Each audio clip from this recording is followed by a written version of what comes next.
Okay, so transfer season has nearly concluded, and we are entering preseason now. And the teams teamed up and gone to the USA, and there are some players are still on holiday, but most of them are heading to the USA. And recently the squad list was confirmed for the USA trip.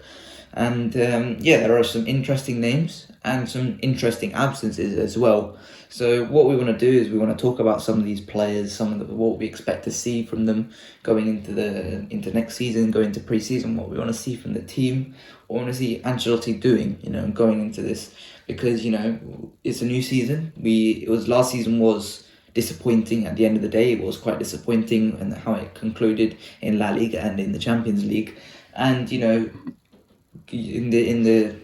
the transfer season we did lose quite a few players, key players. So we want to see what these new players can do, what the old players can develop. We want to see all of that, and we want to see an intriguing pre-season. With some new players, new guys in and around the team. So it kicks off in 4 days' time against AC Milan, in Los Angeles in the Rose Bowl Stadium.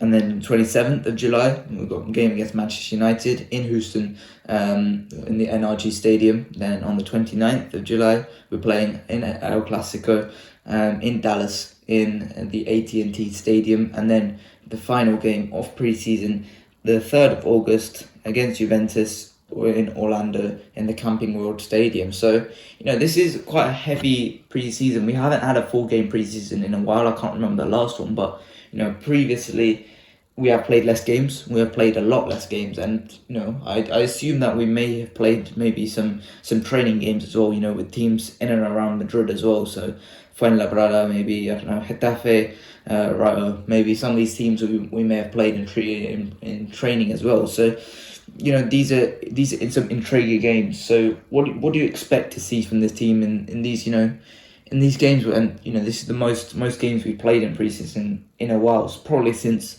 before COVID started. So what do you expect from the team in these 4 games? Yeah, well, of course, we like to see new things. We like to see the team try things that they maybe haven't tried before. We like to see the team be a bit more proactive in possession. We like to see the team, take control of games, not have a set system, like how Manchester City or like how Liverpool does it. But we just like to see the team, like dominate games, take control of situations, just be all over other teams, and just control the game and take the pace. I think that's the main thing for me, if I'm being honest. I would also like to see the team, like incorporate new players as important as simple as it is. It's important that we get these new players firing. I would have also like to see some of the young players get an opportunity. Even guys like Tobias as well. See how he does with the first team. Because we need a fullback for the future. I would have loved to see Rodriguez in this team. So it's a bit of ifs and buts, because none of these guys except for Nico Paz is in the first team. So of course I would like to see maybe I just like to see these guys incorporated. And if it's only Nico Paz, I like to see him play. I don't want it to be like the last few seasons under Ancelotti, when he called up some of the academy guys for the tour and just didn't play. So I would like to see the young guys do well. I would like to see the team gel, and of course I would just like to see the team be fluid. And of course just dominate teams, have like a set way to play, and just be dominant, in my opinion. Yeah, and the players that have been called up, I'm going to go through them just now. 4 goalkeepers: Thibaut Courtois, Andrew Lunin, Diego Pinheiro and Fran. The defenders: Carvajal, Eder Militao, David Alaba, Nacho, Odriozola, Lucas Vasquez, Fran Garcia, Tony Rudiger and Ferland Mendy. Midfielders: Bellingham, Toni Kroos, Luka Modric, Eduardo Camavinga, Federico Valverde, Aurelien Tchouameni, Arda Güler and Nico Paz. And then 4 attackers in Vinicius Junior, Rodrigo, Joselu and Brahim. So it's an intriguing set of players we've got there. One of the things when I was drawing up this what I would like to see from the players in pre-season. One of the things I wanted to see was, when I originally put up this list, was Alvaro Rodriguez and how he'd be tested. So I think we should start there, because Alvaro Rodriguez has been omitted from this squad list, and he's not included. This is quite interesting. I think I would have liked him to play in this preseason, because at the end of the day, he did everything that he could have done for us last season. With the minutes that he was given in the first team, he got a Derby Day goal against Atletico Madrid, and in that Osasuna game, he picked us valuable points there. So at the end of the day, it didn't help us much at the end of the season, but he did practically everything that he could have done. And I don't know what kind of message this does send out to the other academy players, that Alvaro Rodriguez was given limited minutes, yet he did absolutely everything that he could have done, both in Castilla and in the first team, and yet he's still not included in this team. You look at the other academy players that are not included. Rafa Marin is probably going to get sold soon. Sergio Arribas is probably going to get sold soon. I doubt that Vinicius Tobias is going to get minutes next season as well. And Nico Paz, I think he's in a horrible position, because he's registered as a midfielder when there's 8 other midfielders who are fantastic players. So he's not in a great position either, Nico Paz. So it's not looking good. And how bad does it look when our only other registered attacker is Joselu, who's 33 years old and has had a journeyman career, and we are gonna most likely have to play Rodrigo. So what do you think is going to happen with Alvaro Rodriguez? Because he's going to play with Castilla, I think, for pre-season. But what do you think is going to happen in terms of his minutes next season in the first team? Because I think there's no excuse for him not playing at this point. There's really no other option other than he has to play some minutes. And I would have liked him to play, starting minutes in these pre-season games. But clearly, I think it tells me one thing. I'll get onto that later when we're talking about Joselu. But for now, what do you think about this omission of Alvaro Rodriguez? Yeah, well, I was thinking a lot as to why he's not in the squad, because it is disappointing. I've been looking for reasons. I've been searching to see what other reports have said. It's a bit confusing. And the main thing about it was that he trained each day for the first team. Each day he was called up to train the first team for him to be omitted. It doesn't make any sense. I have no issue with Nico Paz being called up. It's a good opportunity for him. And of course, according to many reliable Castilla broadcasters, he is the player who the club trusts the most in the academy, because he's that talented. I have no issue with that. The issue is that you're going to call him up, which is good, but you're going to leave out the only striker from the academy who did well for you last year when you need a striker. It's a bit disappointing in my opinion, because, like you said, in limited minutes he did more than so much players last season, and it just doesn't send a good message, too. And if let's quote unquote say that the player who the coach says would be part of the first team this season will have the opportunity to play this season, if that's the player the coach says who's going to play isn't called up for the tour for the practice matches, then it's not a good look. Ancelotti said after the Atletico Madrid game that he would be part of the squad next season. Throughout the summer, we've been seeing reports saying that the club trusts his potential. They don't need to sign another striker after Joselu unless it's Mbappe. So it's not a good sign, to be honest. There was one report that says that he isn't guaranteed to be in the first team this season due to his own personal form and of course his injuries and stuff, because he did go on a bit at the end of last season because he was injured. But I don't think that's an excuse to exclude him from the tour. Because let's be honest, I think Iker Bravo did better in the playoffs when Castilla lost in limited minutes. However, he's a player that you would expect Ancelotti to at least call up, because he seemed like Ancelotti's favourite So many players, talented Castilla players in the past 3 years, hasn't gotten the opportunity on national team. I think that's disappointing for me because so many of them deserve it. So many of them deserve that opportunity, and of course, it's just disappointing. I don't even know what else I can say about it because it's just not what you were expecting. For me, it's not what I was expecting. At least I expected him to be called up. At least him because we need a striker. I posted something a couple of months back saying the sign of Who's Blue would stop Rodriguez from getting into the squad. But I didn't believe that it would stop him from actually going on a tour to show what he can do from the start of matches. I didn't believe it would stop him if we don't sign another striker. I just assumed that we're going to sign Joselu and Kane or Joselu and Mbappe, and of course it would definitely stop him from playing, but stopping him from going into the tour, I'm sure that there's something else, and I'm not too sure what it is. Yeah, I don't see why there would be a reason as to not bringing him on at all. Nico Paz is getting taken along, and these two other goalkeepers are getting taken along. That's fine, but I don't understand why Alvaro Rodriguez can't be taken along. I really don't understand.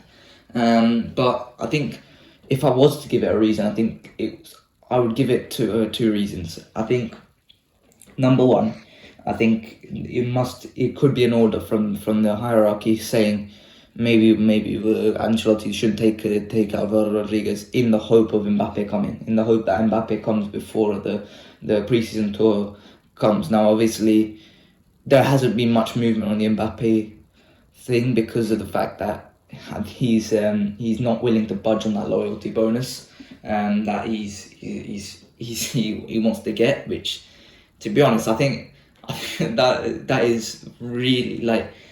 Imagine getting that put in your contract and you want to leave a year early in terms of your contract. The only reason you're getting that loyalty bonus is, for fulfilling your contract. He's not showing loyalty in any way, and yet he wants that loyalty bonus if he leaves a year early. I think that's pretty ridiculous, to be totally honest, from his side. But I think it is something that the board or the hierarchy want to happen before the preseason starts. I think that's something that they would like to happen. I don't think it's going to happen. I think it will go down to the final weeks of the transfer window for Mbappe to budge on that. But it's really disappointing that happened. And then the number two that I would say is that I think a lot of us didn't think that Joselu would get that many minutes. I don't think many of us thought that he would be the Benzema replacement. But I think this is probably solid proof that I think that's what's going to happen. I think that we are going to continue with a 4-3-3 with Joselu as the main striker. I think that's what's going to happen because I don't mind it too much. At the end of the day, I don't mind Joselu playing too much. I don't mind because, you had reservations about Joselu because of the fact that, going from Espanyol to Real Madrid, you're not going to get that many minutes. Well, if he's playing all the minutes, I don't think, that. I don't think his goal scoring output is going to decrease that much. I think, 18 goals from Joselu would be quite nice at the end of the day next season. So, I'll be fine with Joselu starting as a striker. But at the end of the day, this is quite concerning from us that if we're not going to play Alvaro Rodriguez and we're just going to trust all the minutes on Joselu and Rodrigo as the backup, I think, Rodrigo proved last season that he can play striker, but he can be inconsistent also. There were some games with like the Atleti game where he was truly fantastic. He was really, really good, but there were also games where he was anonymous up top. He was, you just couldn't tell that Rodrigo was playing. So, that kind of inconsistency was really disappointing from Rodrigo up top, but he's not a striker, so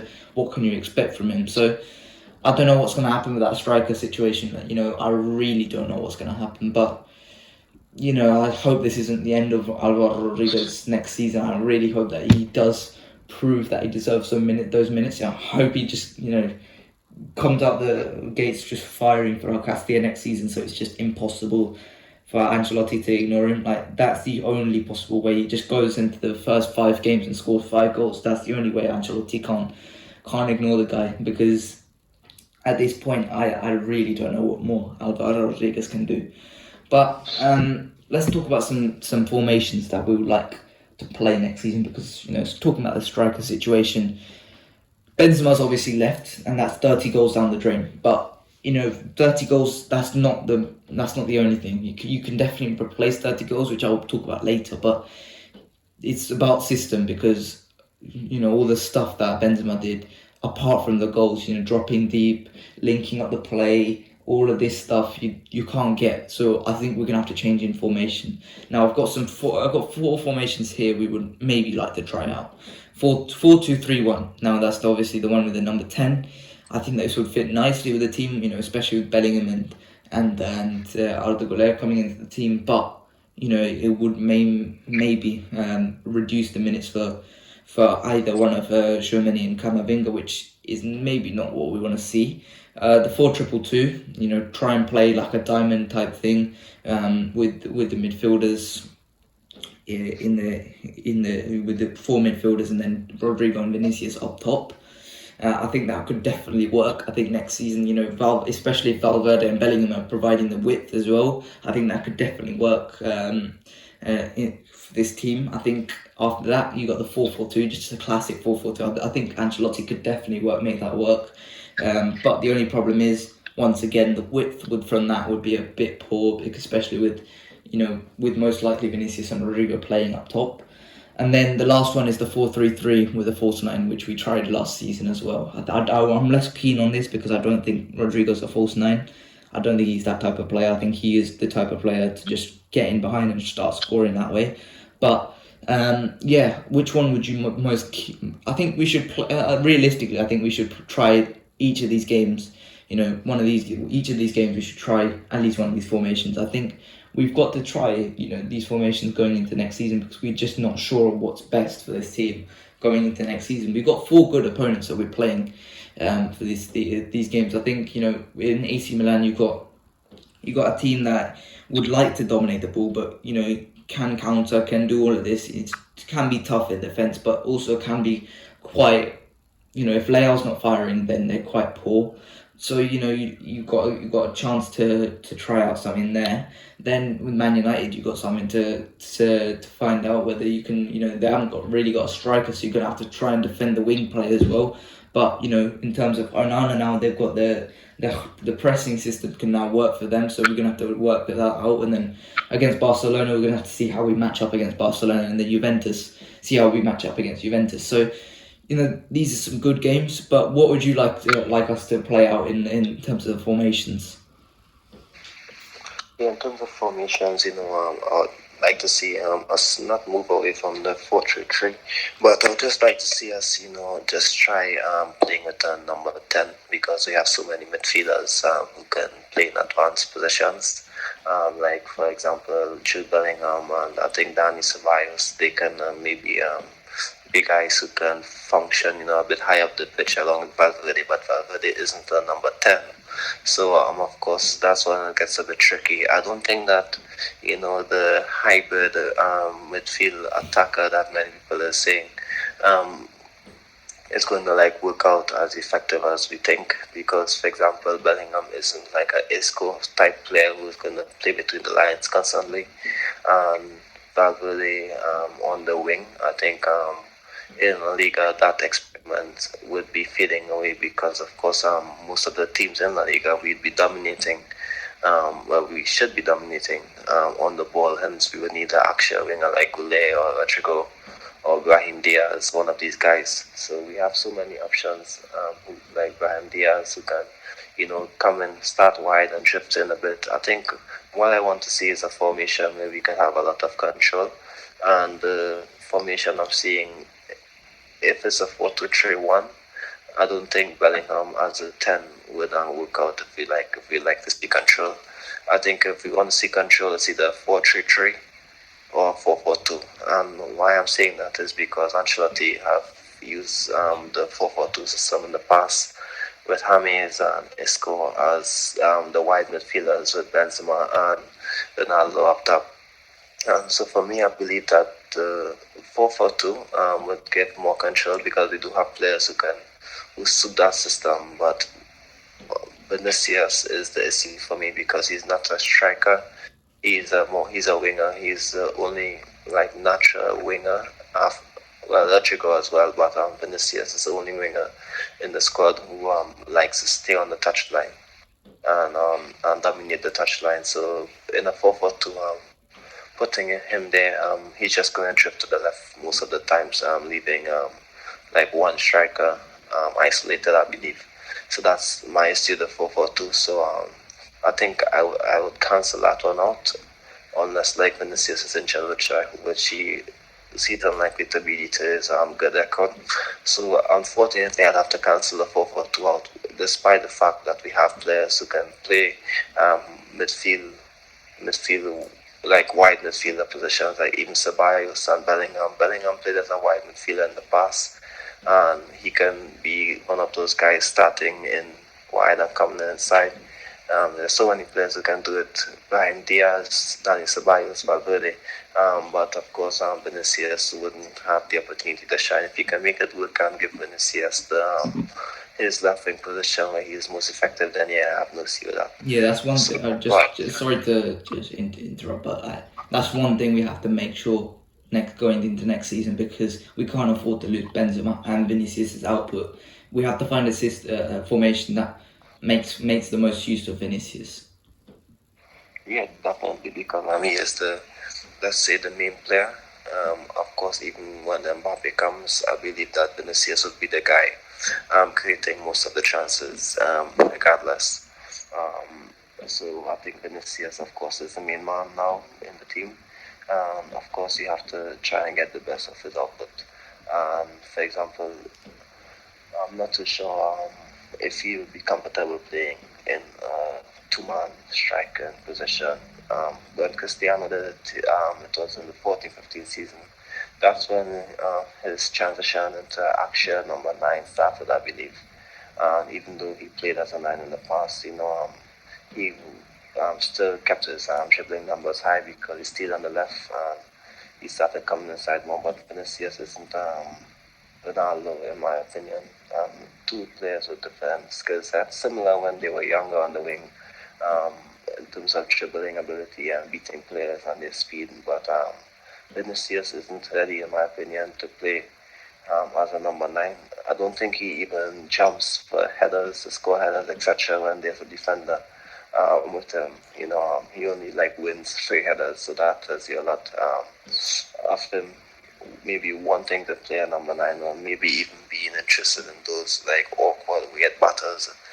So there's so much to consider if you're playing a 4-4-2. So that's why maybe I would say it's a 4-3-3, a 4-3-1 hybrid. Yeah, something like that. Maybe a 4-4-2 could work, but it's, for me, once you get the best of Vinicius, I don't think Bellingham would be a number 10 in what many people are saying, because they're looking at the Zidane formation. But we forget that Bellingham and Isco, they're not the same players. Bellingham maybe, of course, has a higher ceiling and maybe could achieve more in football, because Isco dropped off a bit in the latter years of his career. But he did win a lot of trophies, and how important Isco was in terms of his movement, his quick touches between the lines. He and Bellingham, they're two different players. I think for Bellingham, it's better that he starts deep, like a box-to-box midfielder, and then finish the chances. Like we've seen him done so many times before, driving into the box of the ball. He's not a number 10, playing with his back towards the goal. Maybe he can do it effectively, but it's not his best position. You can correct me if I'm wrong, but I don't think that he's a pure number 10. Guys like Odegaard, Ozil, Isco, maybe even Goulet, Ibrahim Diaz, Rodrigo. They can all play a better number 10 than Bellingham. So Bellingham is at his best when he's given the freedom to push forward from midfield. And that's why I said, that's why, not what I said, that's why I believe that a 4-3-3 would be best, because it can also incorporate our midfielders in the best possible way. Because I think that, unless you're willing to play Rodrigo, Goulet or Diaz as a 10, and then leave one midfield spot open after Bellingham, it just doesn't make any sense to me. If it's Camavinga, Kroos, Modric, all these guys competing for one spot next to Bellingham in a 4-3-1. So that's why I think Ancelotti might stick with the 4-3-3, but he might play it in a completely different way. Like, yes, he's saying he's exploring new systems, but I believe the 4-3-3 would be the core. But he would like try players in with new functions because we have a new squad. Maybe we can see Goulet on the wing coming inside, Chico on the wing coming inside. So I believe that the 4-3-3 would get the best of all the players, including Vinicius, including Hazulu, including Rodrigo, Goulet, Brian Diaz. All these guys can have an opportunity to play in a 4-3-3. Because yes, the hybrid thing could work, but it's not. It shouldn't be like the go-to for the Valverde on the wing, like Bellingham playing with the forwards. It doesn't work like that, and it's not his strengths. Maybe we would see, but for me, he's more box to box. If you want him to be the main goal scoring threat, play him as a box to box. If you want Vinicius to continue playing, play him as the winger, then play Hoslu as the number 9. And then, of course, we would fix the mistakes from there. So I believe that there's still a lot of issues with the squad in terms of the numbers. I believe that despite the fact that we have a good left back now, we now don't have a right back who can bomb forward for 90 minutes. Maybe we don't need one. If we have one on the left, maybe Cabal can play a bit more reserved. Maybe in games where we need more attacking output, he can sell on Lucas Vasquez because he always plays with energy. I think that's it for me. In terms of making a system work, you need energetic players.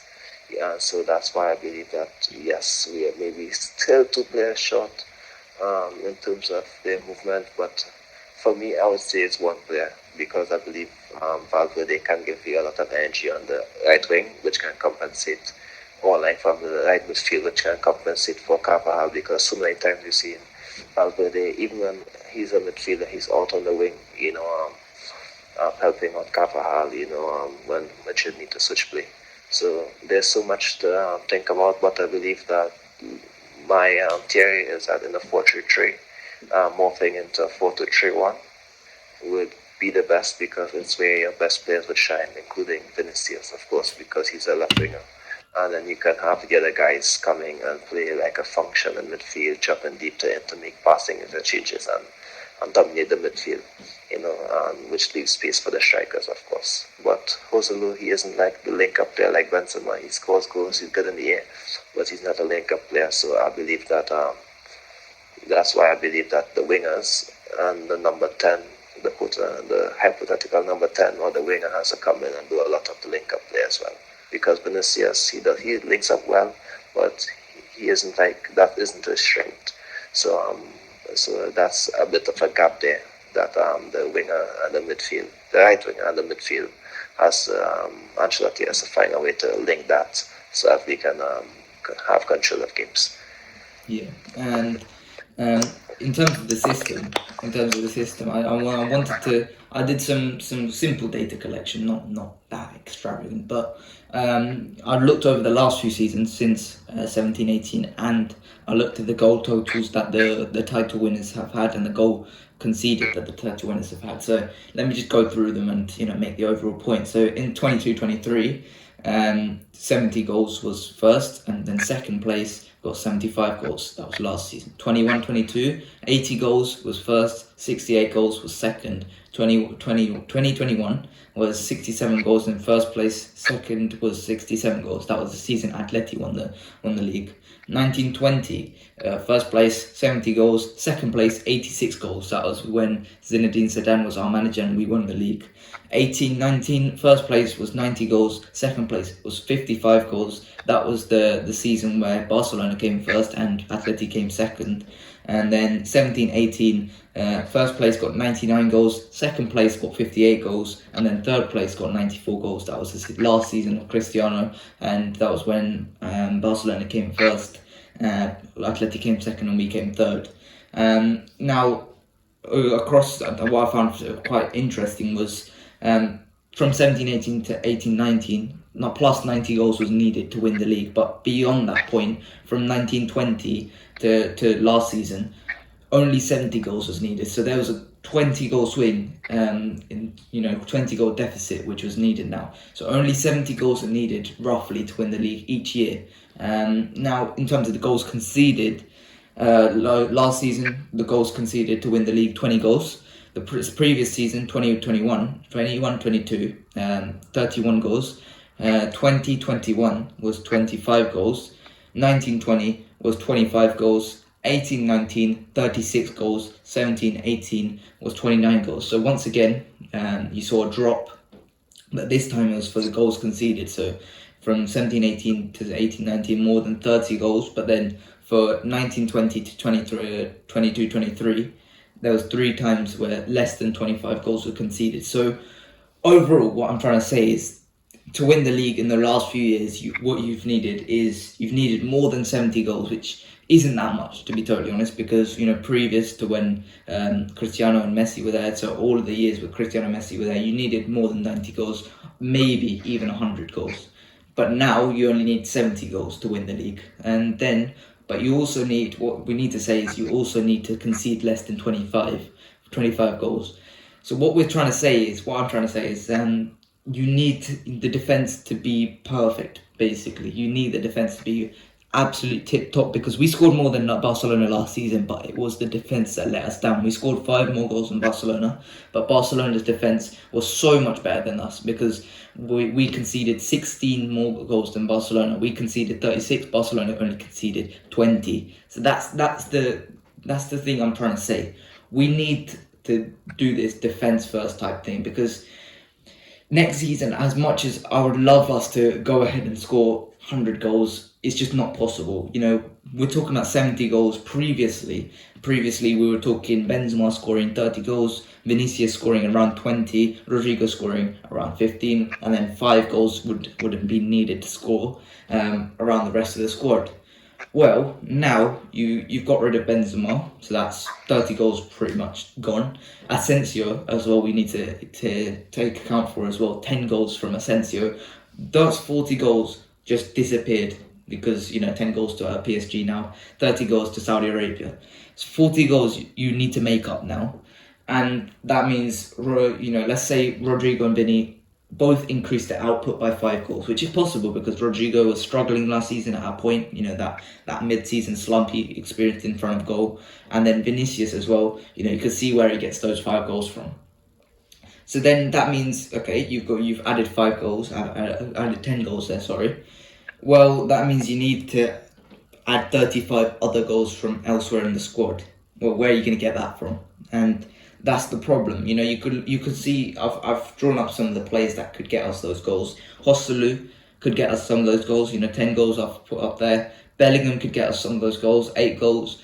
And then 5 goals you could get from Arda Güler maybe. And then 5 goals from Militao, from corners and stuff. So those are the type of things I've been looking at, and we need to get those goals more spread out from the squad, but it has to come defence first. And I think we did this before with Zinedine Zidane, and I've made this point before, but I think next season it has to be, unless Mbappe comes and then all of this isn't down the drain, all of this can be ignored because Mbappe is going to come in and save all our issues. But but coming into next season, we have to go defence first. The 1920 season, Zinedine Zidane noticed that the only guy that could consistently score goals in the attack was Benzema.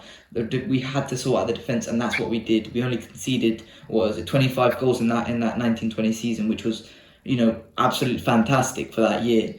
Now I think we have to find a way to tighten up the defence, and I think that has to be priority for Ancelotti in pre-season. Try and find a way to tighten up the defence, have less shots going at Courtois, because how many times did Courtois save our ass last season? Because, how many times did Courtois stop some absolute, you made some wonder saves to keep us in games.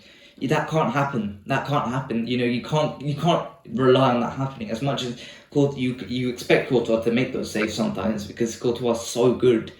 That can't happen. That can't keep happening. The amount of shots that Courtois faces, the amount of quality shots that Courtois faces, for a keeper, for a team the size of Real Madrid, that should not happen. And that's where I think we have to figure out something. You have to figure out a way to make sure that the defence gives up less chances, So that means, you're going to have to find out a way to stop the volume of chances. So the defence is going to have to be less chaotic this season.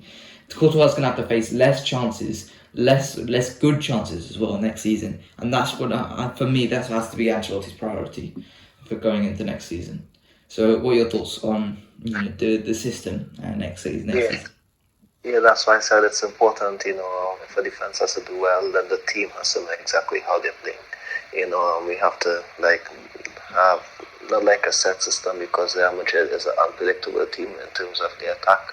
But what we need is it's just like, the team knows what they're doing. Like, for example, we know the positioning of players, we know how we're going to defend. We just have an idea of all that information, because I think that's important. I think that's very important to get the defense doing well. If the team have no idea how they're going to set up, if the team have no idea where each player is going to be, we don't have like a idea what we want to do, then it's going to be difficult for the defense to keep a clean sheet and do well. That's always how it works. As simple as that. And I hope that those situations can be rectified as soon as possible, because we have the talent. However, we just of course maybe need a system, in my opinion. We honestly do. We really do need like a set system so that you kind of an idea what they're playing. It's good when we're unpredictable and we're doing well and we're having these amazing comebacks, and sometimes we're chasing the game, then we just turn it on.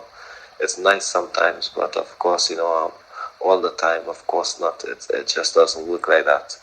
If you like to win constantly for years, of course, in relation to Ancelotti, he is a good coach in my opinion. And if I'm being honest with you, if you have told me if Ancelotti is going to win all 6 trophies in his first 2 seasons at the club, would he deserve a 3rd season? I would say yes. So, judging on that basis, I believe that he deserves to stay and have a 3rd season to show what he can do and show his tactical intelligence, which he does have. So let's see what happens, and let's hope that he does well, that we do well. Yeah, and also, one last thing from the stats as well. You need roughly a goal difference of 50 each season. That's the bare minimum, I think, and that has been proved. There was an outlier in 1920 when you needed less, but you need a goal difference of 50. I would say is a safe point for us. I think that's a really safe point, and that doesn't matter if it comes from 100 goals, 50 goals conceded. That doesn't matter where it comes from. You need 50 goals. You need a 50 goal difference. That's where it has to come. So I don't know how Ancelotti's going to have to solve that problem, but it has to be defence first next season, because we don't have the attack to go ahead and try and outscore every opponent that we're going into each game. We have to reduce the amount of ridiculous chances that the opponent gets. That's the only way we're going to win the league next season and possibly challenge for the Champions League, because the amount of depth that Manchester City is adding. Look at Josko Vardiol, and they Fabrizio Romano, I think he tweeted, "Here we go," yesterday. The amount of chances that we concede, just blatantly so good chances each game. It can't happen. We're gonna have to go defense first, and with that attack, you're gonna have to hope that Vinicius and Rodrigo are enough to go ahead and get you 70 goals. That's the whole thing. I think we have to see. So, let's talk about some players that we want to see in preseason. Some of the things we want to try out. So I had some ideas. I want to see Arda Güler fit at right wing. I want to see how he plays at right wing. So obviously we've seen him at Fenerbahce, but that's at Fenerbahce respectfully, and that's in the Turkish league. That's as much as you can look at him and say, oh, wow, this guy's like Messi. He's so good. That is in Turkey. We have to see him in Spain. It's going to be in USA, but against quality opponents. And let's see how that happens. Then we're going to see Rodrigo up front. I want to see how that fits. I want to see him be a little bit more consistent up top. See how that works, because that's going to be a big thing going into next season. I want to see some minutes for Nico Paz. I want to see some good minutes for Nico Paz. I want to see some minutes where he can play on the left wing. First game, back against AC Milan, I'm not sure about Vinicius' fitness going into that game. So try Nico Paz on the left. Try him on the right if you want to as well. I think that would be a good thing. I think he is left-footed, or is he right-footed? Left-footed. Yeah, he's left-footed. So I would like to see him at right wing, maybe on the right wing. That would be quite nice to see. And while Vinicius is getting back to full fitness, full sharpness before going into the final games of the season, not the pre-season. Then I would like to say Joselu. I would like to see him play against Barcelona, especially Barcelona, because he's got a good record against Barcelona, and I would like to see him match up against Ronald Araujo and Jules Koundé. I would like to see him, match up against those type of players. I would like to see Valverde play right back against AC Milan. That's a big test. You're playing against Rafael Leao, so I think that's what I would like to see Valverde play against. I would like to see him. We play Valverde right wing to counteract Carvajal's problems. I would like to say that lightly, but that's the reason we play Valverde at right wing. I would like to see him play it right back, try that out, going into next season, because it's very clear to me we're not signing a right back going into next season. So I would maybe like to see Ancelotti test that right back solution out, because I think Valverde at right back is probably a better fit than Camavinga at left back, to be totally honest. I think Valverde has the potential to be a better right back, and I think long term maybe not, but I think as a 1-2 season solution, I think that's a good idea. Then I would like to see Modric and Kroos rotating, together. Then rotating in the same position. I don't want to see them playing together next season. I think that's that the era is done. I think that era is over. I think it should have been over for quite a few years now, but I think now it has to be done. I think I think both of them can definitely play well and play at a high level on their own. But I think at this point you've just got to just firm it and just say, fine, that's it. You play Bellingham next to them, play Camavinga, play Valverde, play Bellingham, play Tchouaméni, play Ceballos. And then Fran Garcia and Ferland Mendy, I want to see Ferland's fitness going into this season, because there's huge market talk, but I don't know where he can go. That's the huge problem with Ferland Mendy. And then I want to see how Fran fits into the team, because we've seen Fran at a smaller club in Dio, but how does he fit into a big club? That's what I want to see.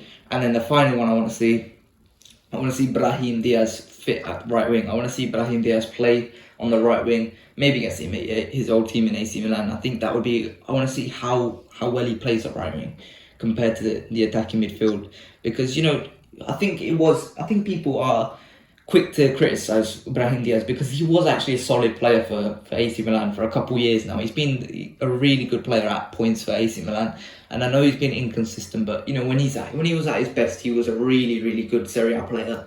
And I think he's been criticised unfairly. So we have got a really good player there. I think people are quick to judge, based on the fact that he is quite inconsistent. So I would like to give him an opportunity that he does deserve. We can't pretend that he doesn't deserve this opportunity. He does deserve an opportunity to play for Real Madrid. So I would like to see him play on the right wing. So that's it for me in terms of the players. So what are your thoughts on players that we should try, position, stuff like that? Yeah, it's pretty much the same. For me, I believe that let's stick on Diaz quickly. A lot of people have an opinion on him and haven't seen him play. Basically, yes, of course, he hasn't been consistent, and of course, maybe Ade Goulet is a more exciting player. Maybe Asensio hits better shots, and of course, will go down as the bigger Madrid veteran or a bigger player for Madrid. Maybe at the end of both of their Madrid spells. However, he could be a good squad player. That's what he's coming in to do. He's coming in to make an impact on the squad and give us numbers, give us options, and maybe fit into a system. I think that's important. I think that's what he needs. I think that his humility and willingness to play for Madrid will do well for us. Maybe, of course, maybe he would have played better as where he gets called up for Spain or Morocco if he chooses to go there, play for his national team, have a bigger role. But I think if he's at Madrid and he's willing to fight and play like he did in his first spell, then of course it's going to be good for us. He's a good player. So I like to see him play. Of course, I would like to see what he can contribute. So that's one. I would like to see Nico Paz, of course, get some minutes.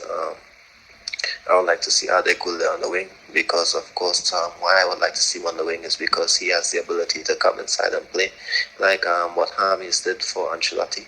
So, of course, I think if you have a player like Adekule who has a bit of traits like James Rodriguez, who was successful for Ancelotti on the wing, I believe that this could be a good opportunity, for Ancelotti to use him. And I think it's how Ancelotti will play. And also on the wing, because he has a lot of tricks, he has, I think, not similar to Vinicius, but on the other side. But we've been talking about how we need a player on the wing, who can maybe throw defenders away from Vinicius. I think that's something that he can do with his skills, with the ability to just make an incisive pass and drop his shoulders and evade attackers. That's why I think he can do well on the wing. So that's one. We spoke about Rodriguez. I would like to see Augusto does as our starting number 9 in a couple of matches. I would also like to see Bellingham as well. I would like to see us have a midfield that can dominate, have a good defensive midfielder. So I would also like to see, of course, our fullbacks being attacking. So that's why I would like to see Fangase and, of course, Lucas Vasquez, maybe starting together for a couple of matches and see how that goes. Maybe Garcia and Carvajal doesn't matter to me once we are playing high up the pitch and taking control of the situation and taking control of games. I think that's important for me, and I believe that all the first team players will get an opportunity to play football. If it's one thing for me, Ancelotti likes midfielders because he played, I think, 5 midfielders in a 4-3-3 against Sevilla last year with Ceballos and Valverde as wingers. So I believe that we have a lot of midfielders, even Goulet and Diaz, if you count them in as midfielders. We have a lot of midfield options. We have a lot of players for Ancelotti to use, and I believe that he's going to use all the first team players, especially the new signings, especially the ones who were there before. So let's see what happens. I'm looking forward.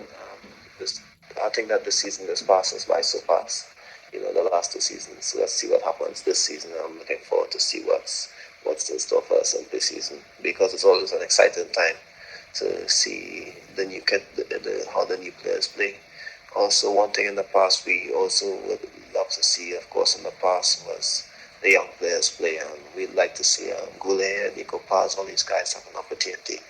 It would have been better if we had a lot more young players, but it is what it is, and we'll see what happens next year if they can maybe have an opportunity next year. Yeah, and they're obviously off to America. That's going to be a nice trip for them. Across the whole country, starting in LA, then going to Texas for a couple games, and then finishing off in Orlando. I think that'll be a nice trip for all of them, and I'm sure all of them are enjoying the Antonio Pintus training regimes. But apart from that, I think that is it for this week. I think. Yeah, it'll be quite nice to see how all of these boys do in the training. But at the end of the day, pre-season doesn't matter, because if you remember a couple of seasons ago, we played Rangers and lost. We played AC Milan and drew. At the end, and then we went on to win the league and the Champions League. So you can't take pre-season too seriously. But it would be nice. It would be nice to see some of these guys play their first minutes. Arda Güler and hopefully Nico Paz as well. And it's good, for the American fans as well. To see Real Madrid is a once in a lifetime opportunity for them. So, it's quite nice for everyone to see these preseason games. But yeah, I think that is it for today. I hope you guys enjoyed. Please like and subscribe, and I'll see you guys later. Bye bye.